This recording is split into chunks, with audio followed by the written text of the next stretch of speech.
Hello, and welcome to Be Here Now, the Peaceful Empowerment Work Show. We are live on WGSN. I just started rolling off the top of my head. We are live on the newsstreamingnetwork.com, home of goingboldmedia.com, goingsolomedia.com, and WGSN-DB Going Solo Network Radio. I'm a little nervous because we have the producer and founder of our network here with us today as a guest and guest co-host, Miss Cece Shatz. Thank you so much for joining us today. Oh, it is my delight. My delight. Yeah, she's not used to being on this side of the program, so we're going to have some fun asking some questions of her and finding out how she was able to turn her pain into this passion and the work that she does. But before that, we are going to, as you can see, Janice is not with us today. She is working. So Janice, we miss you. Yes. And we'll start right off with some good news. And Janice isn't here to ring us in. So I have, actually, it was a gift from Janice, a musical instrument myself. So everybody take a deep breath in through your nose, out through your mouth. And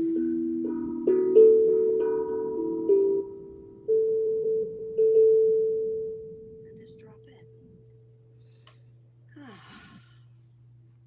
All right.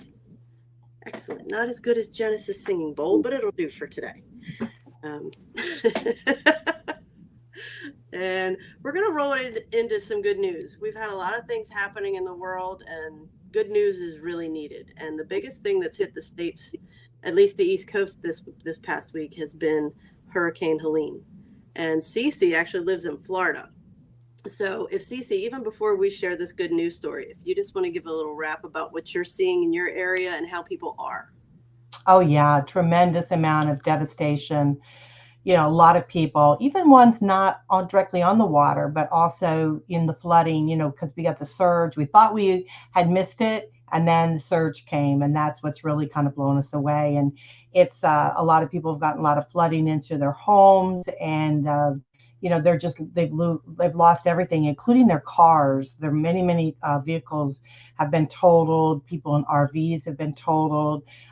So it has been a lot of devastation. You'll just drive around and you'll see everybody's belongings out on the side of the road. Just all their rugs, their carpets, their furniture, everything they own is out there. It's just it's just terrible. And then also, you know, the South Carolina and through to Tennessee without electricity. I mean, they're suffering. I've had friends say, you know, they've been 38 hours without electricity.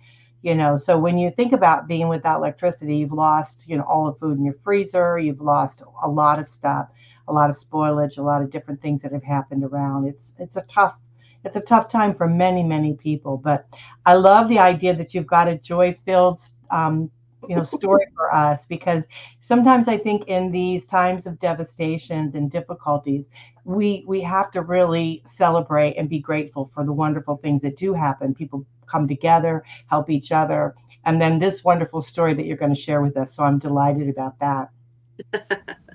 Good. Thank you for giving us your insight. Yeah, North Carolina too. We're here in North Carolina, parts of Virginia, West Virginia. The surge and I don't believe they were expecting it to come as far inland as it did. Yeah. And it caught a lot of people by surprise, and you know, it flooded areas that aren't flood zones. So, you know, there was a lot of people that weren't prepared because they didn't know. So so we have this good news story. There's a lot of good things going on. I always love that quote from Mr. Rogers: when there's time of turmoil, look for the helpers. And there's an awful lot of helpers coming to call and doing what they can to gather supplies. I saw that there was a convoy of donkeys that they had going through the mountains to deliver goods and things like that. So there's an awful lot of good stuff going on there. And we just have this one story for you. And this is Davy Jones. He is the father of Elizabeth, and Elizabeth was set to get married on Sunday.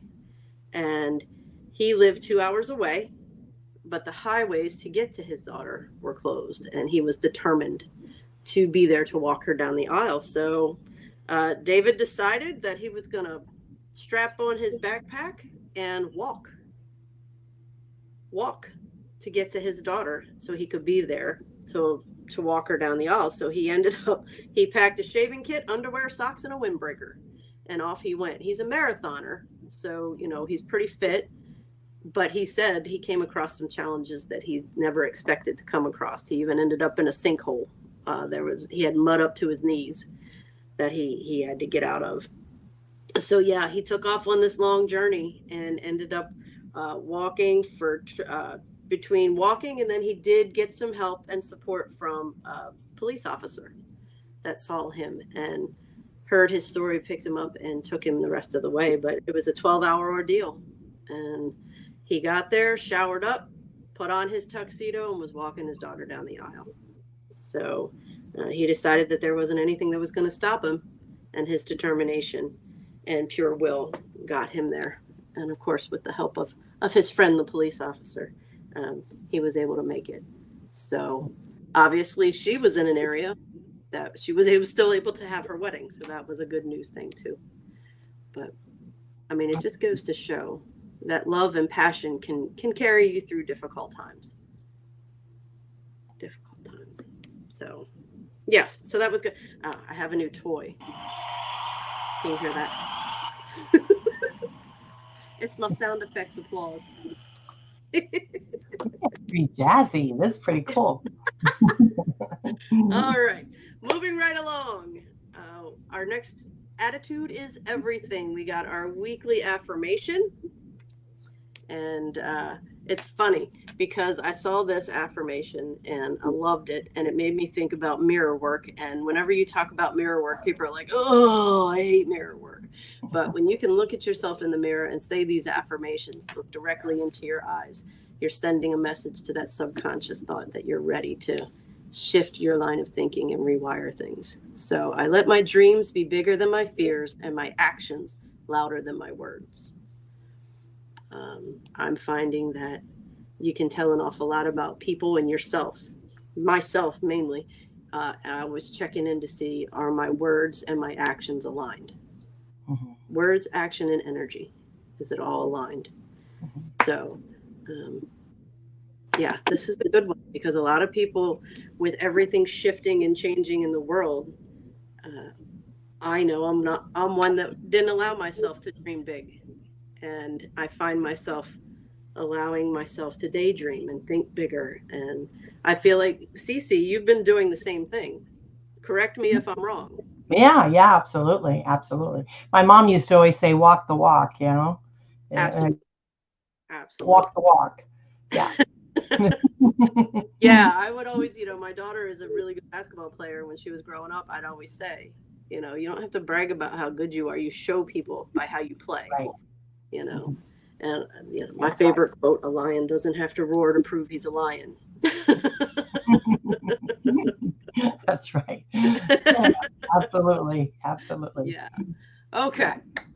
Rolling right along. We're going to go to tool time. And this week we're going to talk about energetic hygiene. What is energetic hygiene? Especially before I realized, there was a label to how I move through the world, an empath. I didn't realize that I was picking up everybody else's energy. And, Cece, I'm sure you experienced this as well. It wasn't until I figured, I was taught how to clear my energy field of everybody else's stuff that I really got to get familiar with the energy of me, because I was, being a people pleaser and things like that. And being an empath, you take on these energies and you don't realize you're doing it. So once I was taught how to clear, then I was able to, as I like to say, figure out what was my own shit and start dealing with that. So these are just a couple techniques and things that I've used to clear my energy field and continue to use. And Cece, of course, if there's anything else that you have, please add in. So clearing energy fields that are not yours in order to allow yourself to experience your own energy, what that feels like. Do you remember, did you always know you were an empath? No, I did not know that. Yeah. No, did you realize you were you carried other people's energy and stuff with you? Yeah, yeah. And I still struggle. I mean, just the other day, because of all of this that's happening here with the storm and everything, I still struggle tremendously on the feeling other people's pain. Yeah. And I didn't know what it was. I didn't know how to handle it or really how to get rid of it. And Hmm. so it was really all new to me. But then when I started realizing what it was, that I could turn this that I have into helping someone. Hmm. When I realized that I can meet someone and all they have to do, and sometimes they don't even have to touch me, but if they touch me, I can feel the energy completely. But Hmm. but I can just be in their presence a lot of time and know that they're suffering, and they will start talking to me. I don't know how it happens. They just start, they'll be like totally across the room, and next thing I know, they'll come, I'll be surrounded, and people will start telling me their troubles or their, problems. So You yeah. you have that magnetic energy that feels very Mhm. safe and welcoming. Mhm. Yeah. Yeah. So, yeah, and I know it is difficult, especially when you have so much that's going on. I was feeling the overwhelm of the collective this week, earlier Mhm. this week. And, it's, you got to remember your tools. It's funny. I've been burning incense all week. I've been listening to uplifting music and things like that, um, because I understood that it wasn't mine. And that's where you have to feel your own energy before you can know when some other energy is influencing it. So that's what Mhm. this energetic hygiene is about. You set the intention and declare that you no longer carry the energies that aren't yours, um, and set the intention and declare that you don't want to carry the energies that are yours but no longer serve you. Because we're moving through and we constantly, whether we know it or not, are growing and evolving. Yes, there are patterns that we repeat, but more and more we're realizing what they are. And we don't want to keep repeating those old patterns that don't serve us anymore. So, first, intention is everything in this healing work. Set the intention and declare that you no longer want to carry these things. Um, in Reiki, we also teach about, um, I can never pronounce it correctly. Kinyuku, it's dry bathing, where you literally take your right hand, put it on your left shoulder, and you go down across your body to your hip. You do the left on the right shoulder and down across, and then you sweep your arms. And you do that 3 times, and that helps clear the any energy that is not yours, any energy that is not welcome. Shower meditations, whenever you're in the shower, setting the intention and asking that all energies that are not yours and no longer serve you be washed away. Soak in an Epsom salts bath. Burn incense. And, I don't know a ton about crystals, but I do wear a selenite crystal. And I have big selenite wands that I use during my in my healing practice to help clear your energy field. It removes negative energy. It promotes peace and calm, mental clarity and well-being, and it's a charging crystal. So you can put other crystals on it to charge it and clear the energies of the crystals as well. But these are some tools that I've used to help. Once I realized the energy that was mine, I can feel the influences of others, and you want to clear them away. It doesn't make you any less of a helpful empath, does it, Cece? No, no, not at all. I mean, Yeah. I burn candles. I have crystals. I have crystals always around me, especially when I'm working, things Hmm. like that.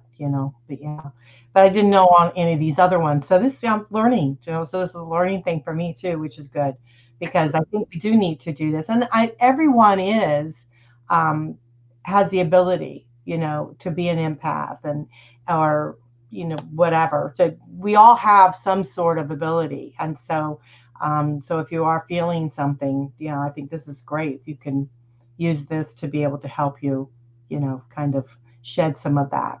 Hmm. Yes, because the biggest thing is, we can't, our job is to stay as clear as possible.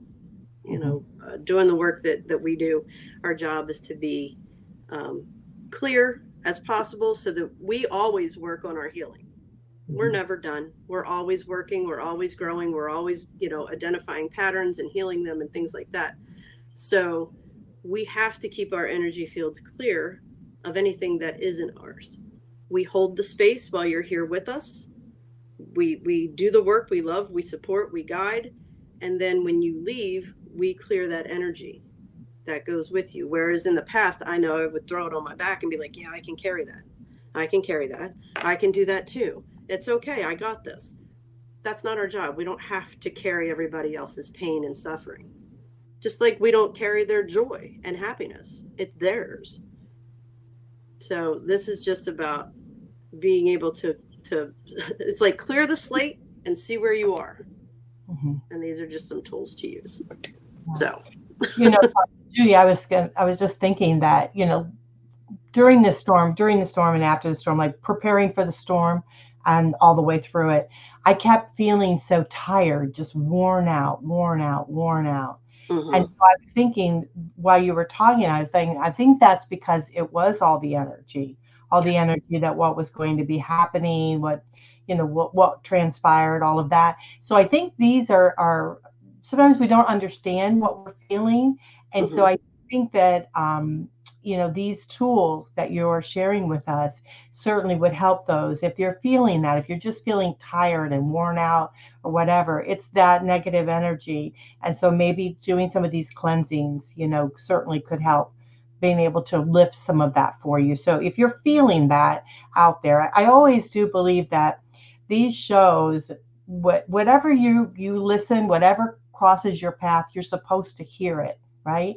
And so this is amazing for me to hear this today, because I've often thought about, like, how can I release some of this? And now here I've got the tools right in front of me. So those of you, if you are feeling, that you are, feeling negative, depressed, maybe a little bit, or, just feeling down, I would say it's probably some sort of energy, negative energy that is attaching to you due to all that's happening within your environment. So just, try these tools to see if they help. See if it helps you. Can't hurt you. No, it definitely can't hurt. Hearing just to hit on the collective energy energy right now. You were talking about in leading up to the storm, there's that angst and anxiety and that the collective was feeling. And there's so much going on in the world right now that there is, that collective. It's almost like I feel like the collective's holding its breath sometimes. And when you're feeling that, because it influences all of us. And I love what you said. If you're here and you're listening, that means you're looking, you didn't know it, but you're looking for tools. So try these things and see how it feels, because we don't want to be in that collective energy of fear. We want to be in that collective energy of love and faith and hope and trust. Okay. And we can only get to that when we clear all the other influences off and see what we're working with. Right. So excellent. Excellent. All right. We're going to shift into Pathways of Peace so we can find out more about our guest, Cece Shatz.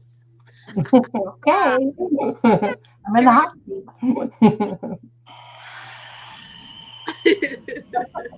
I like that. I think we do have some sounds on the platform too we can use. I didn't realize that, but if you like it, we'll incorporate that. All right. Awesome. Okay.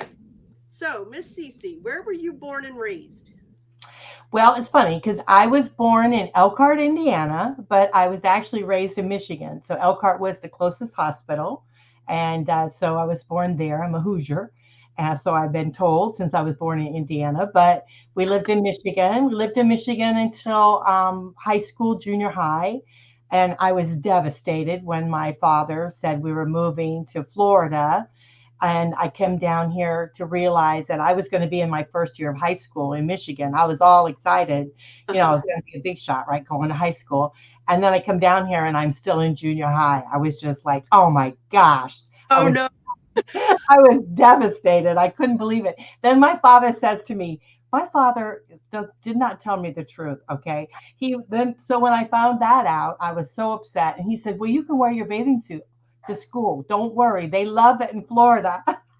I get to Florida. I said to my mom, I said, I don't think that's true, Mom. But And so we get to Florida, sure enough, you can't wear, bathing suit to school. So it's like, my father would just do whatever, he'd say whatever to keep us going, but he was hysterical. But yeah, but I come from a big family. I have five other siblings, but yeah, so I'm kind of like the middle one. So kind of squished in there a little bit with my sister. We're the middle. So it was two, and two. So my older brother and sister are about 10, 11 years older than me. And then there was my sister Sherry and myself. Then another 10, 11 years, my mother had two more children. So I don't know what happened in the 10, 11 years, but yeah. And then she had more children. So yeah. Okay. Now, are you all close? No, I wish we were. We're not all that close, unfortunately. I have a brother and sister up in Michigan, and I'm closer to my brother. And then my sister, I was close to her, Sherry, and she's passed away. And then I have a brother and a sister here. And I hate to say I used to be close to my sister, but I'm not now. We seem to have kind of drifted. But I am close to my brother. So yeah. So Okay. it's just one of those family dynamics, it's a hit or miss. But, Okay. So what are some of your favorite childhood memories? Obviously not moving forward and not being able to wear your bathing suit to school. yeah, I know. That was very depressing. I mean, I couldn't believe it. But I had a lot of fun things. My father used to do a lot of stuff with us, which, he was always joy and very daredevil kind of thing. But he would get on a mini bike, right? And during the winter, and he had like chains he'd put on the tires so he wouldn't squish around. But he'd tie a sled on the back of it, and four of us would get on there and hang on. And we would fight over who. I did not want to be the last one on the sled because the last one on the sled usually falls off. First one off. Yeah, so they would fight over who could be the last person on the sled, but I didn't want to be because I'm always conservative, so I wanted to be up more, hanging on in the middle, stuck. So yeah. So that was one of my fun things. Ice skating. I used to love to ice skate, and then swimming because we lived on the lake. I was a big swimmer. I used to swim every day during the summer. My mother would blackmail us with chores that we had to have them done before we could go swimming. So I used to love that. And then I moved here to Florida, and there was a lot of great things. We have the beach. We have a lot of fun things here. So, yeah. So I'm lucky. I was raised in both areas that has a lot of fun things to do. And yeah. And when we moved here, I was learning how to ski. But then, I didn't do that very well here, and I didn't do it very well there. So yeah, I can't water ski. I ski on my face, so I can't do it. So yeah, I'm really bad. But yeah, but we had a lot of fun. So we did a lot of outdoor things, growing up. So yeah, my mother wanted us out of the house. I think, when we're in the house, we're messing it up. Yeah, when I grew up, it was same thing. You're out of the house by 9. You came back for dinner. Yeah. You did, and you had to leave the house before the light came on, before the outside light came on. Yeah, I'm from that generation. Yeah, when the outside light comes on, you got to be in the house. Yep. Yeah. Drinking out of the hose. I was raised in the age where there was no. I know we got to do a commercial here, but I was raised in the age where there was no. We were the very first family to have a colored TV. We had party line telephone. We had, we didn't have any of these kind of things. We had rabbit ears on our thing. We had a stereo that was within our TV. But I was big into records, music. I love music, so I got a record player when I was little, and so I really enjoyed that very much. But yeah, so I'm from the age where we didn't really have much, and I read a lot. So yeah. Yeah, same thing. We were actually the last family in the neighborhood to get a colored TV. Our friends would come in and see the television and be like, "Hey, Mr. Forder, what's wrong with your TV?" And he'd say, "Nothing." That's funny. Yeah, we were the first. My dad bought it for my mother as a present for my sister when she gave birth to my sister. And so they came home from the hospital. My dad was all excited to surprise her with the colored TV, but there were no colored shows on. And so all you had was the peacock, the peacock with the colors, but there was no shows with the color in it.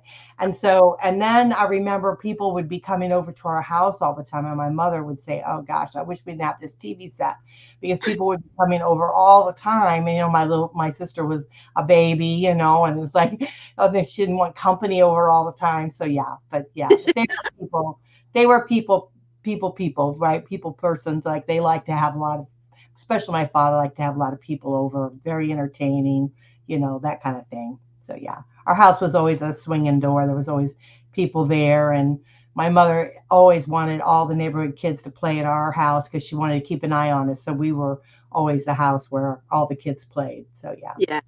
We had a pool. Same thing. In the summer at least. Yeah. That's where you could. Yeah. All right. Yes.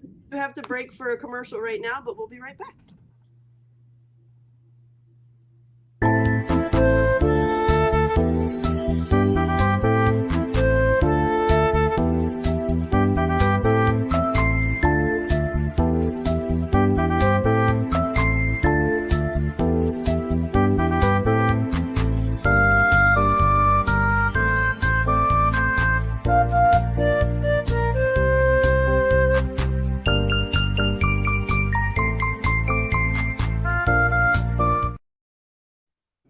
And welcome back to Be Here Now, the Peaceful Empowerment Work Show. We are here with our special guest, Miss Cece Shatz.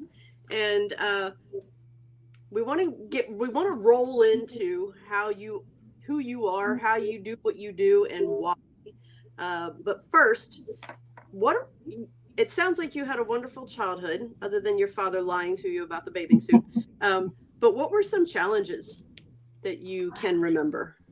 Well, I was very skinny, and I didn't think I was very homely kid. I didn't look very good. I was born pigeon-toed and cross-eyed. Okay. So you can imagine my poor parents, they probably thought, oh my gosh, did we get the wrong kid? And so, so I wore glasses since, diapers. I mean, there were brown, ugly glasses strapped on me with, a thing around my head. And then I had to wear, back in those days, instead of wearing like corrective shoes or something, they would turn my shoes, wear them backwards so that my feet would try to go and point straight. Today it worked, because today I am, I don't walk like that. I don't, I'm fine. And my eyes seem to be fine. A lot of doctors say it's really a miracle that my eyes weren't, I didn't have to have surgically them corrected. So I've been able to, do that. And then also I have a space between my teeth I had when growing up. And I just felt I just thought I was ugly. I thought I was a really ugly kid, And my mother saw the beauty, I think, from within. So she kept encouraging me to be more outgoing, do more stuff, that kind of thing. And when I was growing up, she actually, I seemed to blossom when I moved to Florida. Mm-hmm. My body changed from being a little girl to more of a woman, I guess. And so I seemed to blossom, and I made good friends here. And I did, I became kind of a little bit more outgoing. And she enrolled me in like a beauty contest, this fireman's contest. And I couldn't believe, I was doing that. And I won. I won it. And that helped my self-esteem tremendously, that, I wasn't as ugly as I thought I was. Then I started to change and things. Now I think I'm halfway decent. I don't break the mirror when I look in it. So it's like, okay. You are beautiful. Yeah, so it's all right. I know I'm not one of the most beautiful people in the world, but I'm not as ugly as I thought I was years ago. But yeah, so I think I struggled with that. I struggled with, my other sisters were very pretty. My one sister, Sherry, she was lovely growing up, and just beautiful, and so we were very different, looked very different. And and I was tall and skinny, and they were much shorter. My mother was only like 5 foot tall. My dad was like 6 something. And so I take after more of my father. So I was always so much taller than everybody. And then my little sister came along, and she's like 5'11". So she's beautiful. She's a beautiful girl. Yeah. She looks kind of like Donnie Marie, You're not Donnie Marie, but Marie Osmond. She looks like her. She's beautiful. Yeah. So yeah. But yeah, so no, I struggled with that. I struggled with being, feeling, not adequate, um, like a giraffe, with long legs, that kind of thing. So Oh, yeah, but okay. yeah, so yeah. I mean, we all have our stuff, right? We do, Yeah. absolutely. And Mhm. obviously with the work that you're doing now, Mhm. you're putting yourself out there, Yeah. believing the beauty of you. Yeah. Well, I've always been good with people. I didn't realize until later in my life that I'm really quite a connector. And so but I've always been good with people. I've always been sensitive to other people's needs and way they are. And my grandmother both and my mom always said that I was different, that I was special, that there was Mhm. something different about me and that I was made for greater things, whatever that means. But I haven't quite figured that out yet. But yeah, but I made for greater things in my life. And so, yeah. And so they would say that all the time. So they would encourage me to step out of my box that I kept trying to put myself in and do something different. And so, I've been very fortunate to have good friends that have helped me along the way, have Mhm. continuously helped me. I mean, every time I do something, there's always someone I learn, I meet, and they say, "Oh, you can do it this way," and help me. I've been very, very blessed, very touched, by other people. And so, yeah, so I'm where I am now today and loving where I am. I'm loving what I'm doing. But I'm doing it because other people have helped and guided me here. So yeah. Mm, I feel that. I feel that Yeah. very deeply. And I'm also being guided to remind you that those people were drawn to you because of the beautiful light that dwells within you. Oh, well, thank you. You're very welcome. Okay. So we're going to jump ahead to you are the Doyenne. Is that how you say that? Yes, the Doyenne. I'm fondly called the Doyenne of relationship building, and so we kind of shorten it to relationships because it's kind of long. But Yeah. yeah, yeah, and so the thing is when I started doing this type of work, and it's not, and it again, it's something that evolved. It's not something that I planned or anything to, but I took over a divorce group. I went through a terrible divorce myself and I thought my life was pretty much over, and then I met other people that felt the same way, and then I realized we all, even though we have different stories, we all kind of feel the same way. We all kind of walk that same type of walk. And so I took over a divorce group, which was a wonderful experience for me. And Katie started the group, and no longer wanted to do it. And then another one of my friends and I took it over. And then she met someone and decided she didn't want to do it. And here I am still alone, right? And so anyhow, so I took it over, and it's been the best thing ever for me. I grew, 150%, if not more. But then I decided I need to get educated. So I took the certified divorce course with Peggy and Randy Cooper. Excellent course. Anybody wants to be a certified divorce coach, please reach out to them. They're wonderful. And I took their course, and it really changed my life. I realized that I started to understand more about myself, that I was an intuitive, that, what I was feeling with people were starting to come to me. I was on our local TV station. I did a show with my girlfriend Connie, and she's wonderful. She does victims to survivors. She helps uh, a lot of trafficking now for children and things. She's wonderful.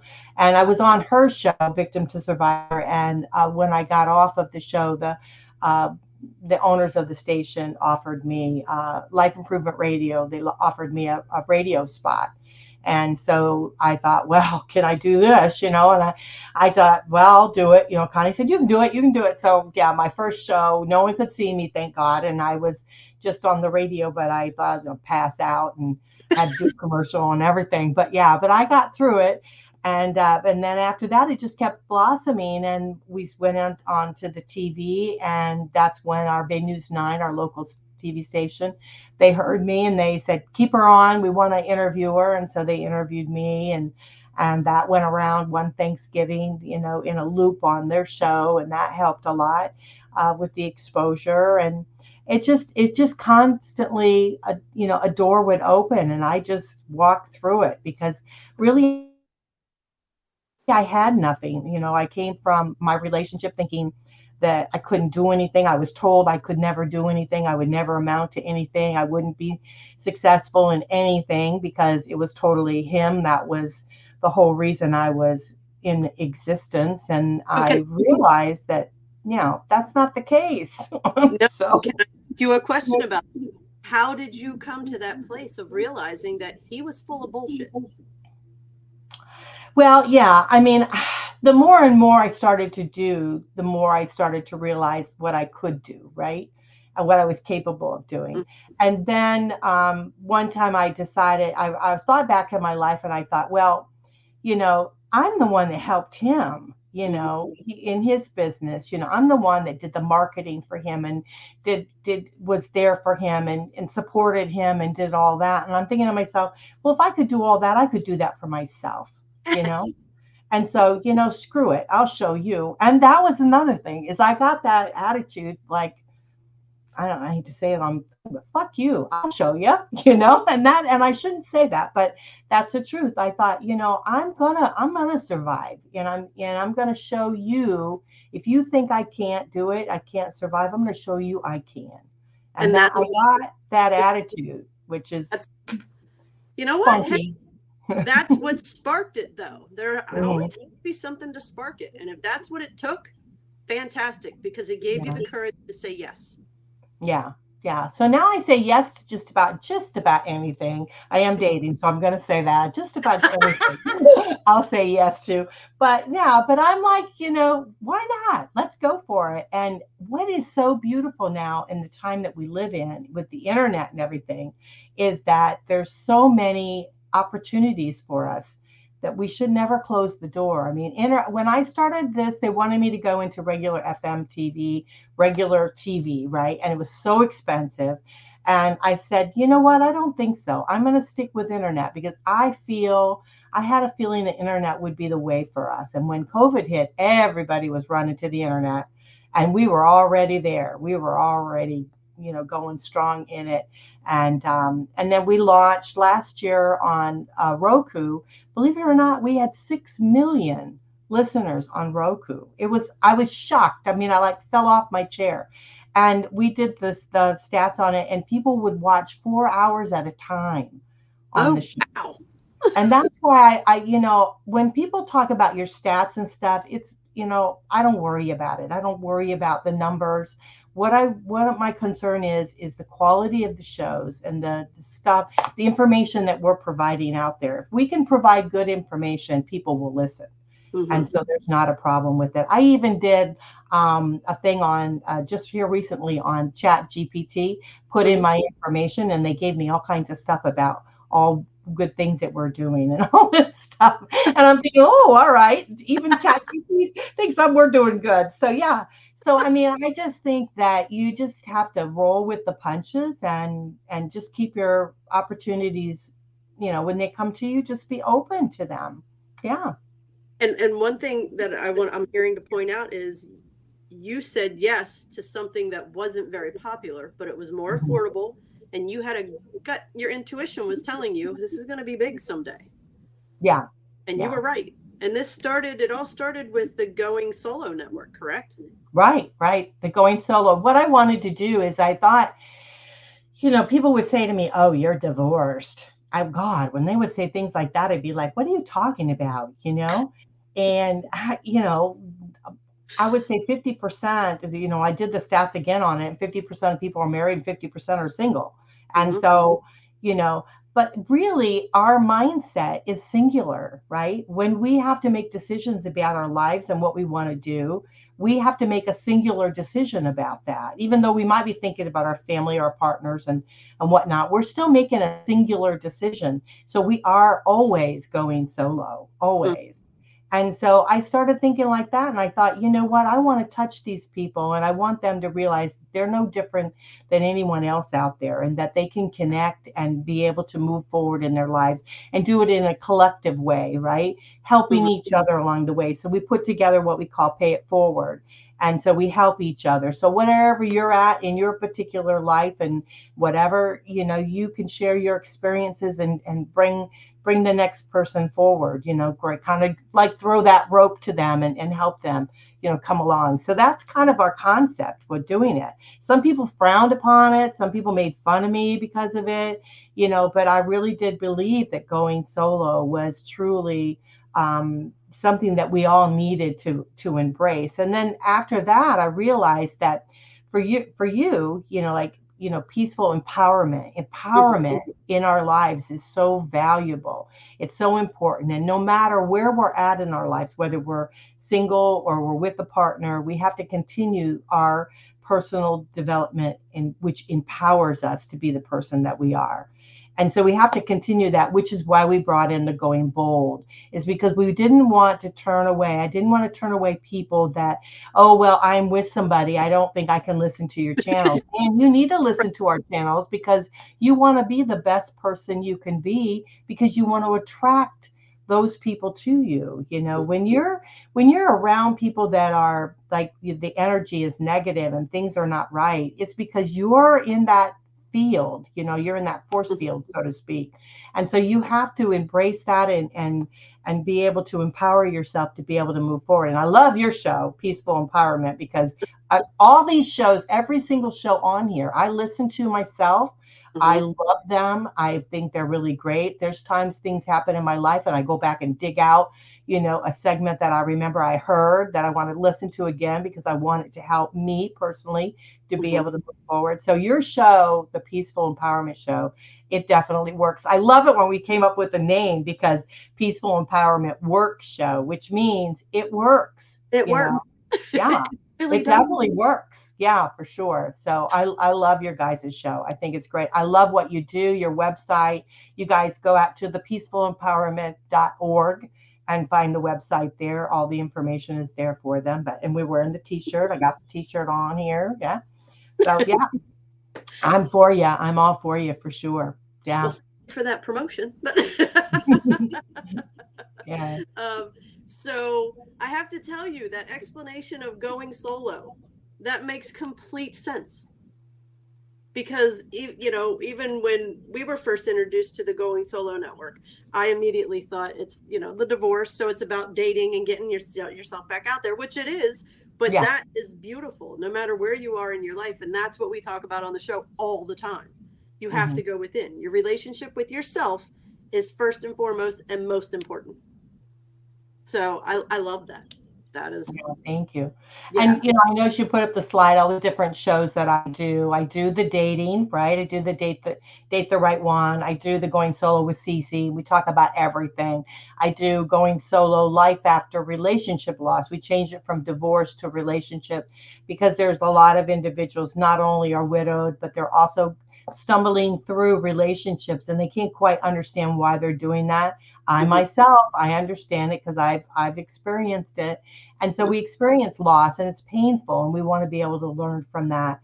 And then we have the authors and the authors corner. We have our business show, which we change it to, the Buzz Biz, Igniting Success. And then I do have a good show that I love doing with my girlfriend locally here. We do it. It's Linked to Expert. She's got a wonderful website, linktoexpert.com. And so I do the show with her, both authors and business. So yeah, so it's not just about being single, and it is about being single. So there's wonderful shows on there. We got the dating shows. We have all kinds of shows. We've got, and then we have, like, Jason Weiss show. Ask Jason Weiss. He's an attorney, and he talks about what I love about his show is he talks about not only being an attorney, but some of the pitfalls of being an attorney, some things you never learned about when you went to college to be an attorney, those kind of things. So he brings a lot of that stuff forward, and it's an eye opener of some of the experiences that they have to go through and the different types of law, that kind of thing, which is interesting. So yeah, so we have all kinds of different shows, and I hope we bring more. I hope we have more shows on. We're going to have the conscious creating that's going to be coming on here soon. I can't wait for that show myself. I'm so excited about it. So I get excited about these shows. We've got some really good ones. We've got the Divorce Coalition live show, which helps professionals learn more about abuse survivors. How can we help them better to be able to, get through some of the difficult times they're having and protect them. And so that Divorce Coalition is really great. We have Dishing on Divorce, like the ins and outs and what you need to know about divorce and how to make it cheaper and inexpensive, and learning the kind of the ropes of the trade, kind of, so to speak, so you can know what you're going through. And there's just like we got all kinds of different shows. Yeah. Yeah. So yeah, check out the website and see what pulls you, see what draws you in. One last question for you. What were you doing? What was your profession prior to doing all this? Well, I've done a few things. Probably the major thing, I was a paralegal. Okay. And I dealt a lot with like real estate, probate, and corporate law. So I did that, and then also bookkeeping. So I was also a bookkeeper. I did that. So no, any of that training would you ever dream you would be running? No.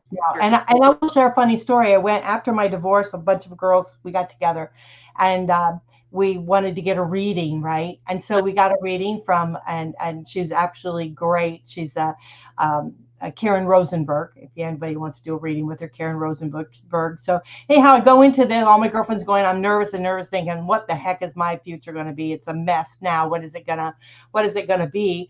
And I was so scared to find out what was going to happen. And I come in and she goes, oh, your aura, you're going to be all, she starts all this stuff. You're going to be on radio. You're going to be on TV. You're going to be on all this stuff. And, and I'm thinking, is she crazy?